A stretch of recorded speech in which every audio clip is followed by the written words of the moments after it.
afternoon, and welcome back to this week's episode of Since I Was Young, a podcast dedicated to all things Heart of Midlothian. We are back this week once again to discuss yet another win, yet another game that was billed as perhaps a tricky tie, but in the end was rather comfortable. Probably one of the most comfortable performances and results that we've had for quite some time, certainly the highest scoring that we've had for quite some time. We will talk about, of course, the Dundee game. We have not recorded an episode since Hearts obviously played St Mirren in midweek, which we'll kind of touch on as we go. But this episode will be more focused on the Dundee fixture and kind of following the first round of the fixtures for the Scottish Premiership having been concluded with the win against Dundee. We'll kind of reflect on the opening to the season and where we sit currently, and just a few little bits and pieces as we go along. But before we do get started, folks, all of our socials can be found in the description down below. You can find us on Instagram, Facebook, Spotify, Twitter, everywhere, basically. TikTok, I'm trying to get back on that, but it's for someone that's as old as I am, it's a bit of a difficult situation to deal with, not quite understanding what the fuck I'm supposed to do with it, but I'm trying. So yes, you can find us across all the socials, all the links down below. Whilst you're down there, leave us a comment, let us know your thoughts and just general reflections on the start of the season that we've had, because, as I say, that is a topic of conversation that we will go into this week. As ever, I'm delighted to be joined by John. How are you getting on today, mate? I'm doing all right, man. I'm a lot better off than I was last week. I was recovering from a flu when we last spoke. I've managed to get most of that out of my system. And I've had a really great week. Other than that, we were up in Dundee, funnily enough, on Saturday night, celebrating my baseball team winning another trophy. So unfortunately, Hearts were not in Dundee, so I wasn't able to catch the game while I was there. They were out in Edinburgh, but thoroughly professional job, and we'll get into the kind of nuts and bolts of it shortly. Yeah, I mean, I think the best place to begin is where we usually do, and that is with the starting lineup. Obviously, as the game against St Mirren concluded, there were, even prior to the St Mirren game, there were people suggesting that we should have made some changes for that game. However, Derek McInnes chose to pick the same 11 for the game against St Mirren, and we as I said, we're not going to touch too much on that, but I think a point battling away from home in Paisley, a game where obviously St Mirren had a goal ruled out for offside that I still don't quite know why it was ruled offside, but it is what it is. But that game kind of showed the battling qualities that we've got and that character to not lose and to not give that up. So that was kind of my reactions from the St Mirren tie. But going into the game against Dundee, we expected there to be changes to the 11. We expected McInnes to kind of shake it up, because I think 6 games is a lot to pick the same starting 11. It's a lot of physical demand to put on them as well. So I do think a bit of freshness was needed, and he brought in Michael Steinvender at the back, as well as Pierre Kabori up front, who again had a goal ruled out against St Mirren. I was interested to see how he would react to that, but that's a point that I'll make as we go along. And the third change was a start for Blair Spittle, his first start since August. When I looked at the lineup, I was pretty happy, to be honest with you. I think the only slight concern I had was with Blair Spittle in terms of where his fitness would be, but that's why you play these bounce games. That's why the training intensity levels are obviously quite high, because the players that came in, and I'll put Kabori and Steinvender in that as well, they didn't look any less sharp than the others that were in the park. And I think Blair Spittle, for me, was, I'm not going to say he was man of the match, but he certainly surprised me with his output. Yeah, it was a surprise to see Spittle start, though I feel like he did enough to justify that. To the point about match sharpness and the fitness levels and effort levels on all 3 counts. We've talked previously about how well this team's been doing, how consistent the lineup's been, and how that is affected by guys that come in when there are changes. They'll all have been absolutely chomping at the bit for their opportunity, and there will be a real feeling, I think, right now among the sort of reserves of the bench, that when they get in for however many minutes, whether it be 10 minutes at the end of a match or a start, as has been the case for these 3, they need to maximise those minutes and put in 100% effort. I do think that's what we saw from all 3 guys. I thought, all 3 of them contributed well. Steinvender less so, but then again, it was more so much a case of not having a whole lot to do, to be quite frank, at the back. But yeah, like when they come in, they know that they have to earn the spot, and all three have done so. I think that that's just indicative of the culture around the team at the moment, and a testament to Derek McInnes's leadership, a testament to the coaching staff as well. Like they're staying switched on, even though it's been 5-6 games since any of them have had a sniff at a start. They've come in, they've done the job that they've been asked to do. Not every squad is going to see that happen on a consistent basis. Like it's very easy in the modern day for footballers to get frustrated by a lack of playing time. We know this from playing Football Manager. If you've got a first team player that you dare to sit for 2 or 3 games, no matter what the result might be, it's often the case where footballers get unsettled quite quickly. Considering that they're paid handsome sums of money to stay fit and be ready to come in, you have to wonder why. But nevertheless, it was good to see all three guys come in and contribute right off the bat. Spittle was fantastic, and he played into what I thought was overall one of the deciding factors of the game, which we'll get into, I guess, as we progress through it. Obviously, Kabori, we're going to be talking about him a fair amount, and like I say, Steinbender didn't have much to do, but he looked solid enough. Yeah, I think this is the thing, and I think the one sort of, not disappointment, but the one point from the lineup was the absence of Agu, who has done his other hamstring supposedly, although Derek McInnes sort of played it down and wasn't overly worried about it, said they sent him for a scan, it was minor, etc. So, there's obviously concerns there, but, when you're playing how we're playing and you're getting results how we're getting results, the luxury of being able to say, we don't need our £2 million man at the moment is quite something. Obviously, if I can just interrupt there and make a quick point about that. With regards to Agiu, I think where my concern lies isn't necessarily with him at the moment. My concern with that lies in how does this affect the board and people like Tony Bloom and their willingness to invest in players to that level again. Hearts took a humongous leap into the dark when they signed Agiu. They more than doubled the all-time record for a player when they went out there and pushed the boat out to sign Agiu, and he has barely played. He has been injured for the vast majority of the time he's been here. I'm not going to say that it's another Beslesia situation, but so far it has essentially been identical to Beslesia, and we know how well regarded he is, or his time at Hearts is at Tynecastle. So I do feel that Agiu will turn out okay. Is when he just needs to get fit. Yeah. But so far he hasn't been. He's barely kicked a ball, and anytime he seems to kick a ball, he seems to hurt himself. So it's like, we've paid £2 million for this guy. That was unheard of for Hearts to pay that kind of money until just recently. It makes me concerned about, because we do have these ambitions to get bigger and bigger and do more and more. But is it going to give the board pause the next time that we identify a target like that to say, well, the last time we shelled out this kind of money, it was essentially wasted on a guy who's been on the treatment table most of the time he's been here? Yeah, I don't disagree with that, but I think it's incredibly early to be sort of suggesting such things. I think, he's come in and he's obviously had fitness issues, and that's, it is what it is. The fact that as well, Derek McInnes is doing that sort of integrating the new players in and kind of drip feeding them in. Mm-hmm.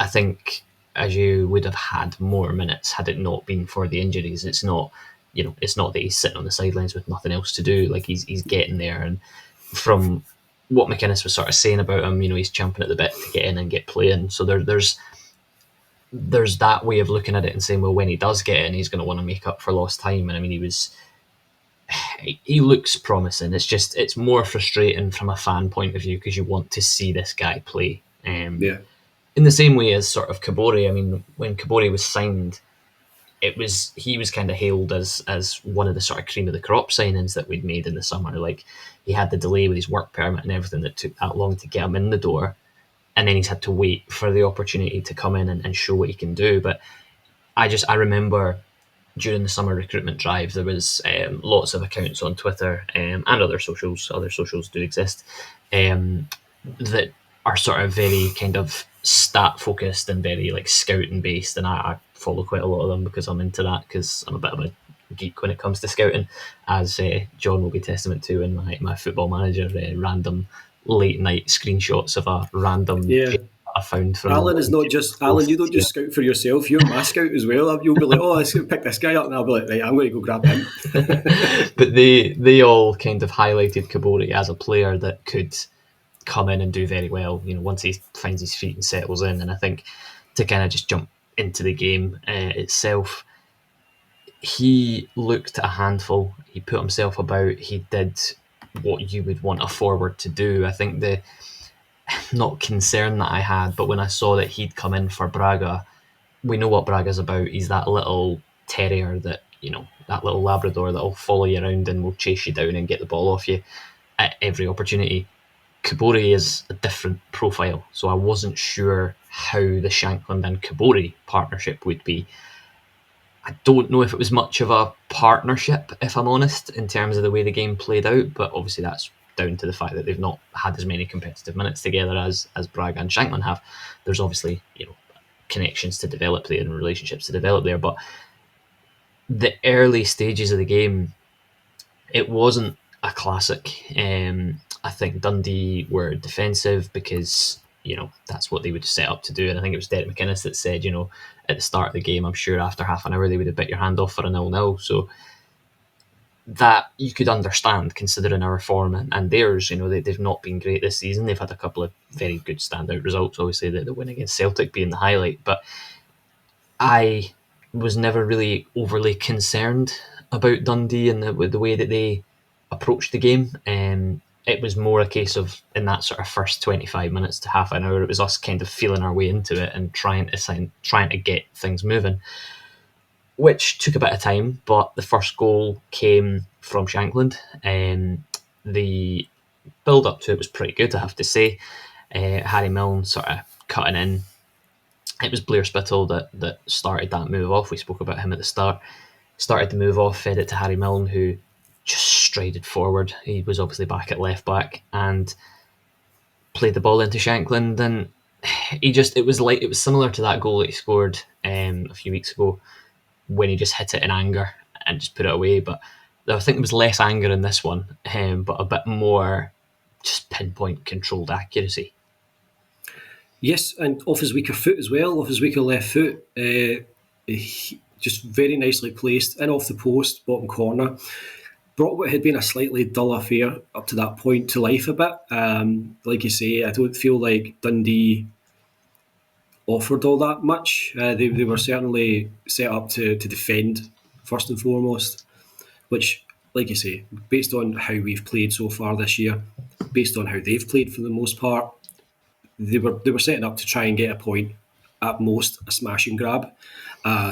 Hearts are not easy to get that sort of result against at the moment, so very very understandable that they were set up to play cautiously and get men behind the ball.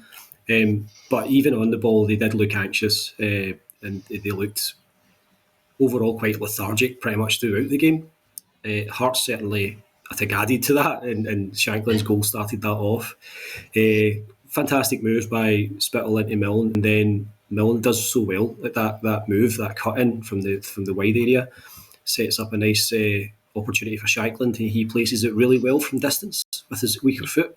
Again, testament to the confidence that he has at the moment. He's banging them in with his left and his right. He's banging them in from up close. He's banging them in from outside. It's just great to see, and long may it continue. I believe he's the top scorer in the SPFL Premiership now, isn't he? With was that his 7th? So it was his. I can't remember. He's got 10 in all competitions because he's hit double figures now. But in terms of, that was his 7th in the league. I think you might be right. Bear with me. I'm going to fact check. This is. In the meantime, I'll just make a point that considering he's already in double figures and it is the start of November, that just says it all, really, doesn't it? As Lawrence Shankland goes, so go Hearts. If he's doing well, then Hearts are going to do well. If he's struggling, then there's something going wrong. The goal output this year has already been superb, but it goes to show, once again, and we've talked about it quite a lot, that's the downside of success. When you do a podcast about a football club, you find yourself repeating yourself every week. But it just goes to show the importance of having class and talent around your top kind of striker, your talisman up there. So I felt that for the most part, though he did play deeper, he was sort of the link-up guy to cope to Kabori's poacher for the most part. And we'll get into, obviously, Kabori's impact next, but pretty poor first half an hour in general. Like you say, we felt our way into the game more slowly than we probably would have liked, than Derek McInnes would have liked. But as soon as we sort of woke up with this goal, it was happy days. Yeah, I think the first goal is always important in a game like that, especially when you're kind of trying to feel your way in. The only sort of because the longer you go, the more frustrated you get. You know, and you don't want to, that's what you don't want, is to get frustrated. You want to get that first goal on the board within a certain time scale, so that you can then grab the game by the neck instead of the defence choking the life out of the game. Oh, totally. But I think, like, Derek McInnes made a point about it as well. He sort of said, you know, that the longer it goes, the more sort of, you mentioned it there, the frustration of it. It can come from the fans as well, because they're sort of sitting there going, right, come on, it's been half an hour. Why have we not created anything? You know, just if prior this was to the last goal, year, it would have been hostile by that point. Yeah, completely. But just prior to the goal, I think, you know, we obviously mentioned Dundee in terms of their output. Just prior to our goal, they had pretty much their only chance of real note from the game, and that was that Congreve when he hit the bar, the corner of the bar, and post Irish. Really thought it was a save from Smolov, but it was just a very well struck shot that comes back off the crossbar. But aside from that, Dundee didn't really offer anything. We go 1-0 up, and then about 6 or 7 minutes later, Pierre Kabori gets his first goal for Hearts, his first competitive goal for Hearts. A well-worked corner, drafted in. Harry Milne again delivering it off the left side. Oisin McEntee connects with a header. And Kabori's control to sort of chest it and finish it almost in one motion was fantastic. You know, it's that real striker's instinct. Yeah, he shows that power, that combination of power and agility that you really want in a striker. He's got a lot of strength, and he showed that by bullying the centre back, the defender that he was kind of had his back to. He also sort of treated. There were two other Dundee players who there was like a triangle around them. He treated those three guys like they weren't there. The way that he stayed so composed in such a tight space, and managed to, like you say, chest it down and turn and finish in one very fluid motion. It's similar to that the goal that Braga scored the other week, where he played it from his right to his left and quickly dinked it over the keeper. Whoever's training Hearts from a technical standpoint this year deserves a raise. Not as much as Ross Grant deserves a raise, but like, and again, a goal from a set piece. We got 2 goals from set pieces in this game. It's crazy to think that, like, we have like set piece specialists in the coaching staff. Milne is just fantastic at delivering corners. Like having him available to do that is, I think, an underappreciated weapon for Hearts. We talk about Ross Grant, and we talk about how many goals we've scored and Halkett, etc. But Milne is delivering these with such consistent excellence that, like, that's going to create opportunities for players to do so. But yeah, very happy for Kabori.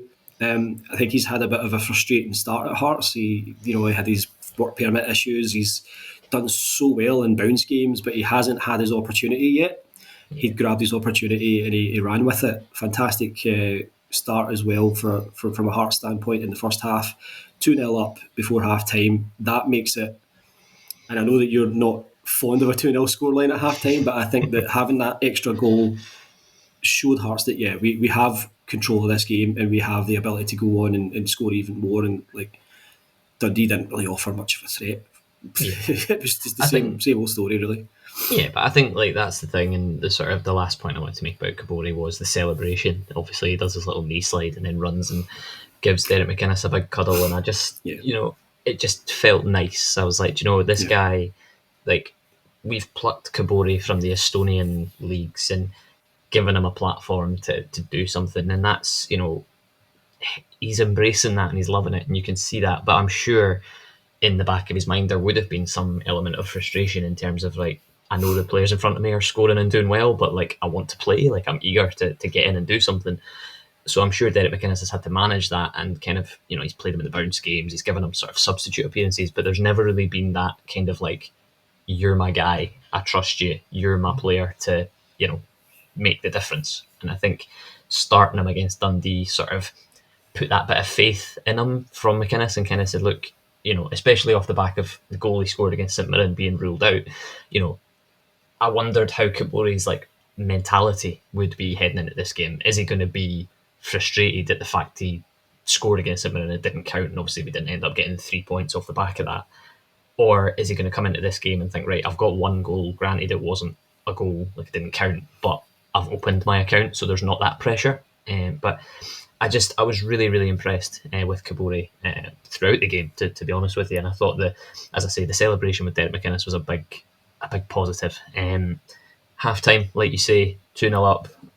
You're absolutely right. I'm not a fan of a 2-0 scoreline. However, the fact that Dundee offered absolutely nothing kind of filled me with a lot more confidence, and I was a lot more relaxed at half time than I normally am. Second half began, and again, we just kept the foot on it, but without really needing to get out of first gear, really, which I think is the thing that we've seen quite a lot so far this season. And McInnes has always come out and sort of said, I think we can get better. Even after the Celtic game, he's come out and said, I think we can improve. There are things we can do better.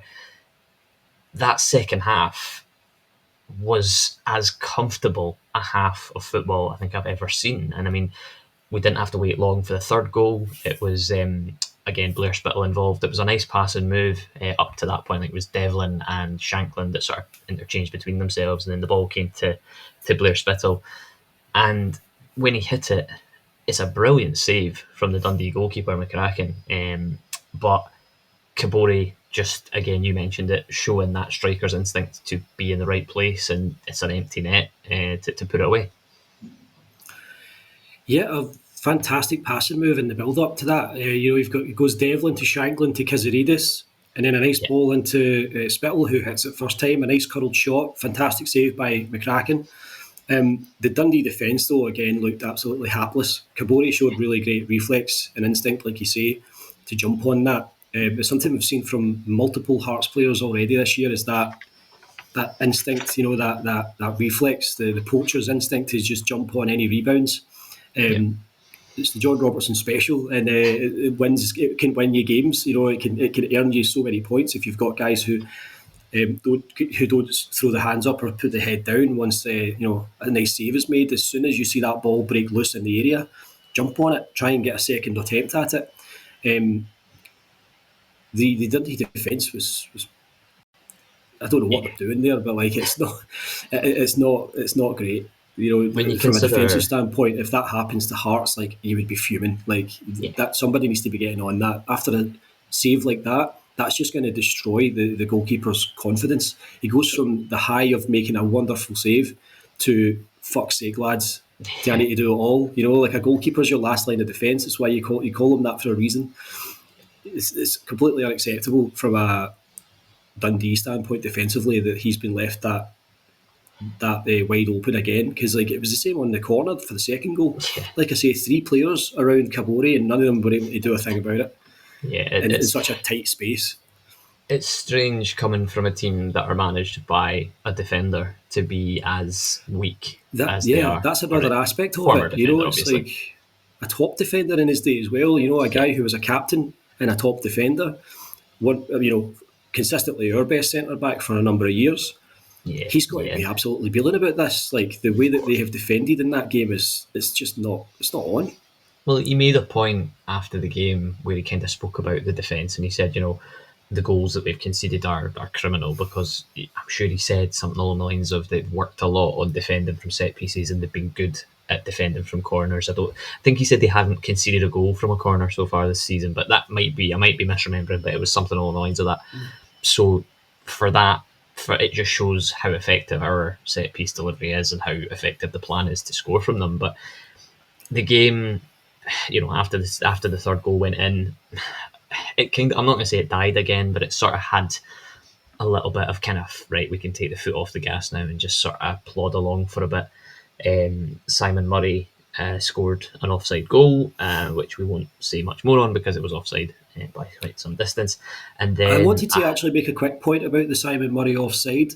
I was in two minds about it initially, right? There was part of me that was asking the question, were Hearts too switched off defensively at that point in time? Did we get caught out? Or was that just a perfectly played offside trap? Like, I've swayed both ways about it, because like although we were 3-0 up at that point and we were very comfortable against better opposition, we need to watch that. But then when I was watching the different angles of it, it looks like a really well executed offside trap.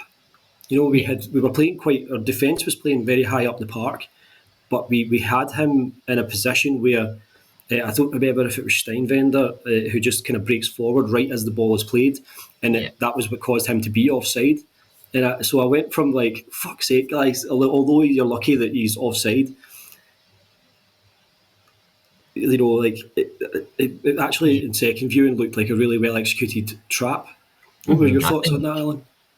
I think Steinwender, I'm pretty sure it was Steinwender that stepped up, because he sort of steps up and then he goes back, because I think they've played the offside trap, but then because the linesman's not put his flag up immediately, which is one of does my head in. Oh, you and me both. I was literally just about to say the same. Steinwender then sort of goes back with Simon Murray, and like obviously he's not going to get there because he's given Simon Murray a few yards at that point. So yeah, I'm with you. I'm gonna clock it up as a defensive masterclass rather than a moment of switching off. To be honest, but the other highlight of Simon Murray that I enjoyed very much was him getting subbed off and chucking a water bottle at the bench. It's just, there's just something about things you love to see. Yeah, there's just something about a former Hibs player coming to Hearts and getting schooled and just going off in a strop. But yeah, the game, as we say, it kind of went back and forward a little bit. Hearts had the majority of the possession, but we were able to make changes. We brought on Thomas Bent Magnusson. Just prior to his goal, we had a free kick from Kiziridis. It was about maybe 25 yards out. Kingsley and Kiziridis standing over it. Kingsley had come on at that point. I really wanted Stephen Kingsley to hit it. I love him, and I want to see a Stephen Kingsley free kick again at some point. But Kiziridis, again, you mentioned it with the corners and the set piece delivery. We have players that are a threat from these situations, and Kiziridis gets a shot on target. Granted, it was quite an easy save for McCracken to make, but that then leads to the corner that comes in that Thomas Bent Magnusson scores from, his first goal for Hearts. I don't think he knew much about it. I think he just sort of swung a leg at it, to be honest. He just found himself in a position to connect with the corner. And Stuart Finlay very nearly spoils the party by kicking it over the line just to make sure it's over the line, even though it's already over the line. And Finlay's effectively in the back of the net when he puts it in. We spoke about this just prior to the start and recording earlier on. There was an element of doubt in my mind, although brief. What were your thoughts on the goal? Before the goal, actually, a couple of minutes earlier, Magnus had a previous opportunity that he was unlucky with the finish. But the one thing I wanted to bring up from that was the touch from Shanklin to set him up. That beautiful wee touch with the outside of his foot. Just wanted to bring that up because Shanklin, I thought, did a fantastic job of that throughout. In addition to his goal, he was so important to the link-up play on so many of the opportunities that Hearts had. But to move on to Magnusson's goal, I do think that Stu Findlay might be shiting it a wee bit from Craig Halkett because he seemed desperate to get that ball over the line. I have no idea what he's doing there. It was clearly going in. So I think you leave that. Like it's you're basically endangering the goal by even going near it because it was certainly offside. It was obviously over the line when you saw the kind of replay, but in real time it looked like it could go either way. Certainly, it's not on offside though because it was over the line by the time he got near it. Yeah, thankfully. I was delighted for Magnusson. I know, like I said, I don't think he knew much about the finish, but he has this reputation and he's become somewhat of a cult hero on the social medias because he gets subbed on with 10 minutes to go in games, runs about for 10 minutes and then celebrates the win at the end and just trots off down the tunnel. So it was really nice to see him have an input and score a goal. I wonder where his sort of longer term future is in this Hearts 11. Is he a starter? Is he going to be one of these players that will get a bench option that can come on? Obviously, at the moment, there's Cammy, there's Benny that are in front of him and doing well. But having a player like him to be able to come in and do, he seems to have a little bit of everything about him, which I like. But yeah, we'll see where he sort of slots in as in time when the squad develops and progresses. But full time, obviously 4-0, pretty comfortable, pretty non-eventful, which is very strange to say about a 4-0 win, but it was just another professional, efficient performance. Yeah, it was unlucky not to be five. Braga had a really nice opportunity to score toward the end. I think it was the last minute of added time. Well, pretty much the last thing that happened in the game was Braga unlucky not to finish. I think he's been rested for a reason. I think it's potentially some tired legs there, so he needed the time off. Personally, I wouldn't have introduced Braga. I would have just kept him off and kept him fresh for this week. But came on, unlucky not to score. But again, good work by McCracken to smother him and make the stop. He had a nightmare of a night because his defence just gave him no favours. He made a couple of nice stops and just left completely exposed, unfortunately, fortunately for us, unfortunately from a Dundee standpoint, by his defence. Overall, very impressed. I felt Hearts passed the ball very well in spells. For me, Shankland was man of the match. He was just such a vital part of the link-up play. He and Spittle worked really well as the kind of links between midfield and attack. But it could have gone to any number of people. It could have gone to Kabori for his brace. It could have gone to Milne for how well he contributed. For me, Shankland, man of the match. Just a brilliant performance once again. Like you say, efficient, professional. And we go ahead by 9 points due to the fact that Celtic and Rangers were playing in the Cup. That's got to be massive for the psychology aspect of it. It's got to be great for the momentum, and the chemistry is continuing to build. We've seen what happens now when we make changes to that 11. We clearly have the options available to replace pretty much anyone. Like you pointed out before we started recording, there was a change in defence, a change in midfield, and a change in the attack. It doesn't seem to have done anything to harm the harmony in the squad. So brilliant to see. We go on to the next one now.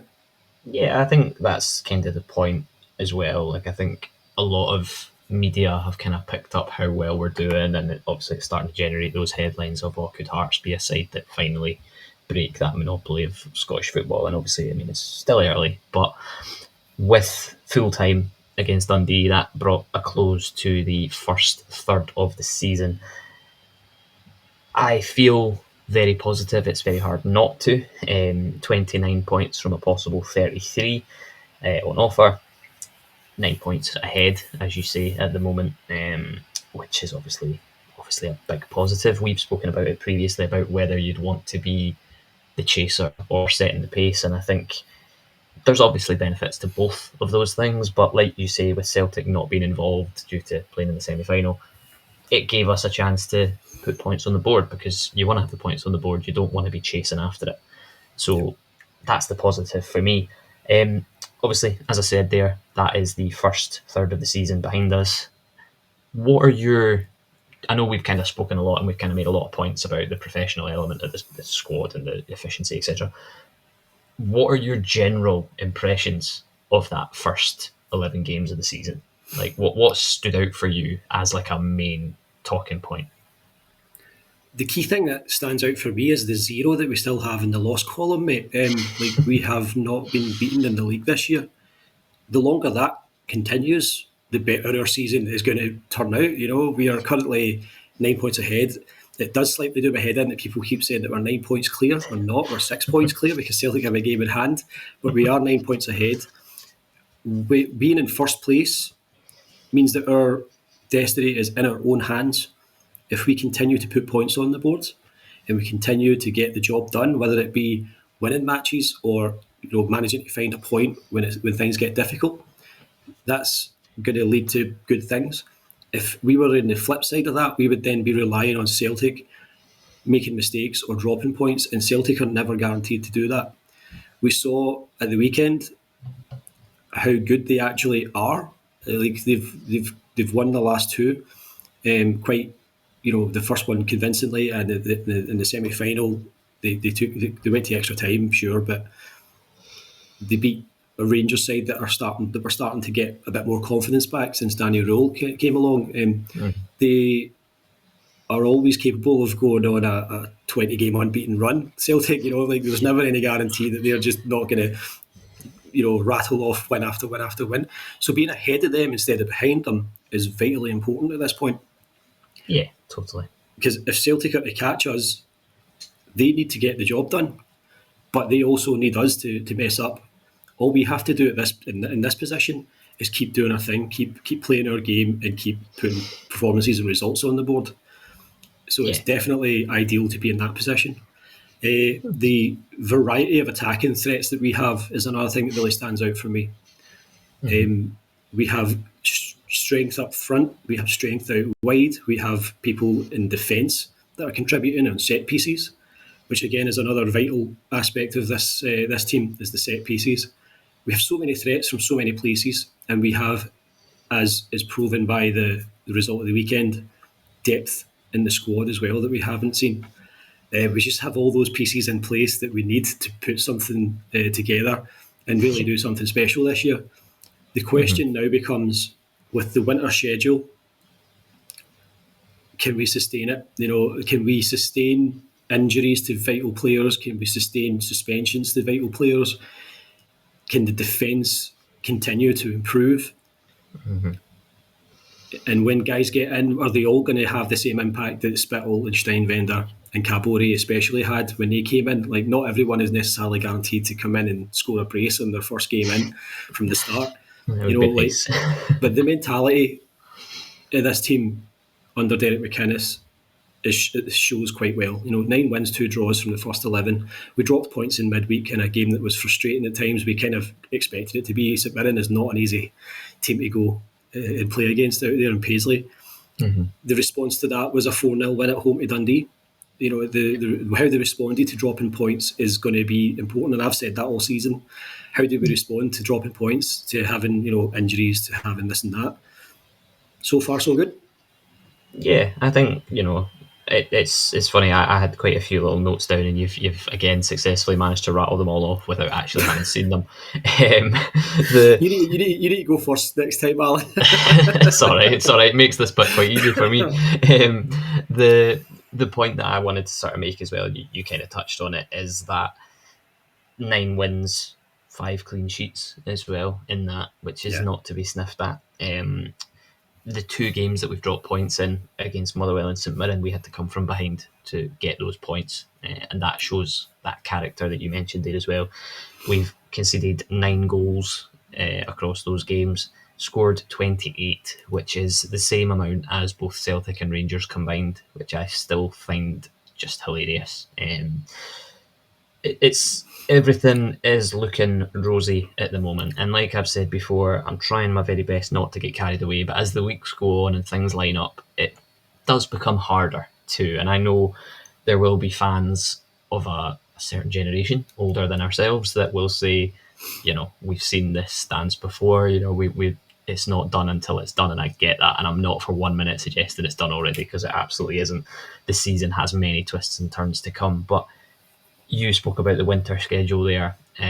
Celtic being involved in European football opens doors for us, because obviously we don't have that this season. There is an element of a freshness, like you say, for us, and having options to come in and change it when we need to, and when Derek McInnes feels he needs to, is massive, because you're right, not every player is going to come in and have the impact that we've seen from the likes of Kabori, but like I said at the start of the Dundee game, when I saw Braga wasn't starting, I thought, are we going to miss him? And the simple fact is we didn't. And this is Claudio Braga, who has been arguably our best player so far this season. I didn't think Kizaridis was as effective as he has been in previous weeks, but we've mentioned it before, it doesn't matter if one player is slightly off it, everybody else is on it. And that, I speak a lot about footballers and their footballing IQ, and I won't kind of drag it on too much because I want to move on to Dundee United, but I was talking to somebody on Kickback last night. I'm a little bit active on Kickback at the moment, not too much, but I am a little bit active over there, so find me over there and let's have a chat. But I spoke about players with a high footballing IQ because I love them, and we have, in Hearts teams of the past, we've had players that have a high footballing IQ, but it's been maybe 2 or 3 of a starting 11, the levels of footballing IQ in this current lineup, it looks as if these players have all been plucked from obscure nations and obscure places, and they've been cobbled together with a group of Scottish or British-based players that had an incredibly poor season last year by all accounts.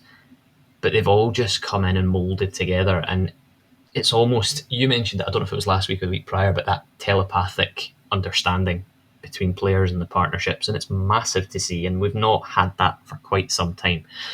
Again, I've gone on a bit of a ramble there, but this is me trying not to get carried away. But as I say, it is very, very difficult not to, because we could be onto something very special. And even if it doesn't happen this season, which I still don't think it will, but even if it doesn't, I think the biggest positive for me and the biggest thing that I can see is that we're not going away. Yes, we've only played 11 games, but we've been very effective and efficient and professional. I think that's the tagline it has to be for this start of the season. Whatever happens from here on is anyone's guess. But we move on to the next game, Dundee United. Obviously, we've just beaten Dundee, and now we have to visit their neighbour. Their neighbours come to Tynecastle to visit us on Sunday the 9th of November. Dundee United are a weird side.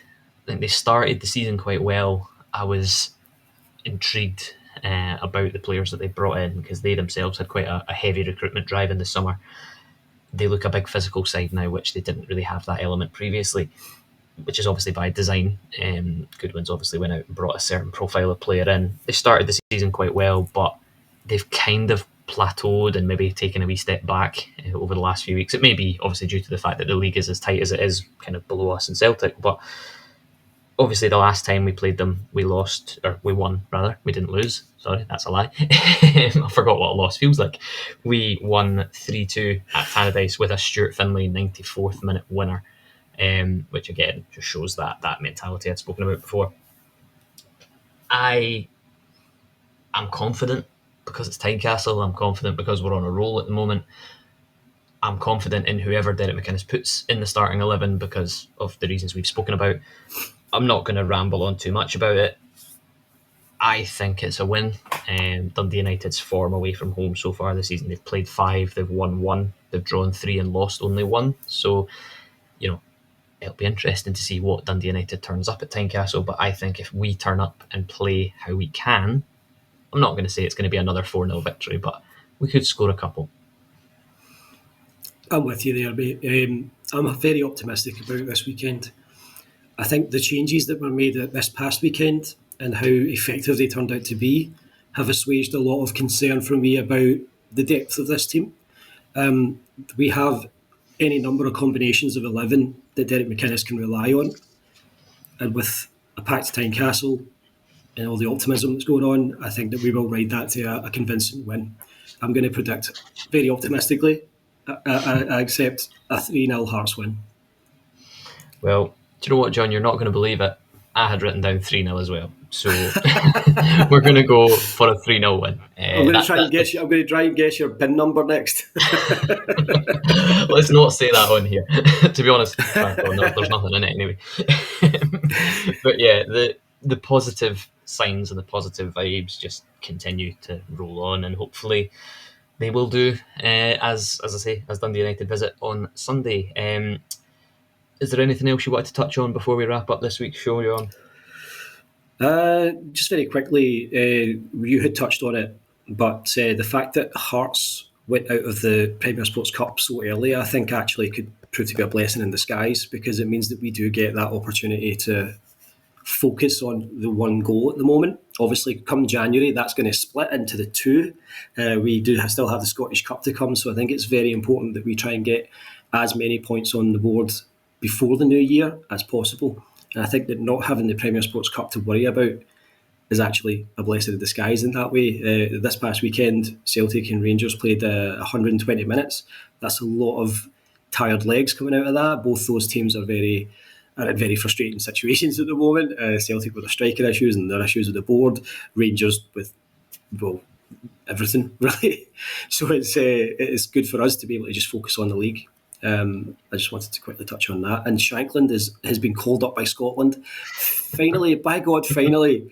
So too has Craig Gordon, which, as much as I love him, and you know how much I love Craig Gordon, if there's a Craig at Hearts that deserves that, it's not Gordon, it's Craig Halkett. I have no idea what's going on there. But it's always good to see Hearts represented in the national team, and it's good to finally see Shankland get called back up. I hope that Steve Clarke actually uses him this time, because he was completely wasted at the Euros. I don't understand why Shankland doesn't get a start for Scotland.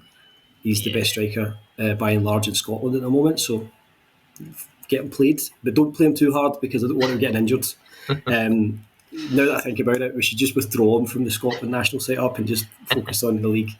Never mind all that shite. So, but yeah, that's really all I've got. I'm just ranting and raving at this point. Looking forward to hopefully another good performance this weekend. And if you're going to Tynecastle, have fun, behave yourselves, and stay safe. Completely agree, mate. Completely agree, and that's a pretty good place to end it. As I said at the start, folks, all of our social media channels can be found down below. Please do subscribe to the YouTube channel if you haven't done so already. It would be massively, massively appreciated. As John said, if you are going to Tynecastle on Sunday, go there, be loud, enjoy it, because the wheels haven't fallen off yet. The bubble hasn't burst, despite people suggesting it had after a disappointing draw at Paisley.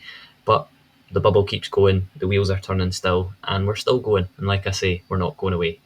Anyway, I'm going to leave it there for this week, folks. As ever, thank you so much for listening, watching, interacting on the socials. It's all greatly appreciated. And yeah, have a good one. Bye for now. Bye-bye, folks.